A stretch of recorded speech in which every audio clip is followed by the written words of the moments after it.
Sa ibang balita naman, Philippine National Police pinalalahanan ng kanilang mga tauhan na magbigay ng tamang sustento sa kanilang pamilya. Ito'y matapos lumabas sa tala ng PNP na tumaas ang bilang ng mga pulis na inirereklamo dahil sa hindi pagbibigay ng suporta sa kanilang pamilya. Si Alvin Baltasar sa detalye. Alarmado ang pamunuan ng Philippine National Police sa tumataas na bilang ng mga kabaro nilang hindi nagbibigay ng sustento sa kanilang pamilya.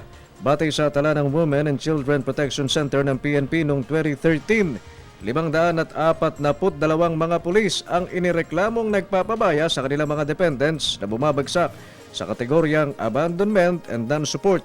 Mas mataas ang naturang datos kumpara noong 2012 na nasa 327. 542. Buong Pilipinas na po yan, ma'am. Oo. Oo. Ito pala ang yung recorded. Insufficient financial. So, ibig sabihin, may abandonment talaga at saka walang support. Ang reklamo ayon kay Nebran, hindi lang galing sa mismong legal wife at mga anak ang reklamo na kanilang tinatanggap. Pati anya ang mga kinalolokohang apple of the eye at naging bunga nito, umahango sa kanilang opisina para isumbong ang pagtigil ng sustento.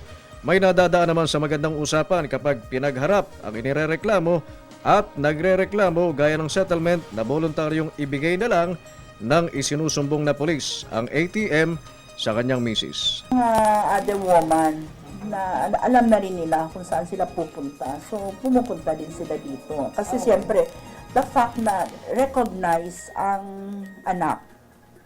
So, may karapatan din sila based doon sa batas, di ba? Pero ang PNP Chaplain Service, divine intervention ang teknik para mapatino ang ilang mga pulis. Sabisa na rin mismo ng memo na inisyu ng PNP Chief, ikakasa ng Chaplain Service ang pagsasagawa ng pastoral visit sa lahat ng istasyon at baka madaan sa konsensya ang mga nagpapabaya sa pamilya.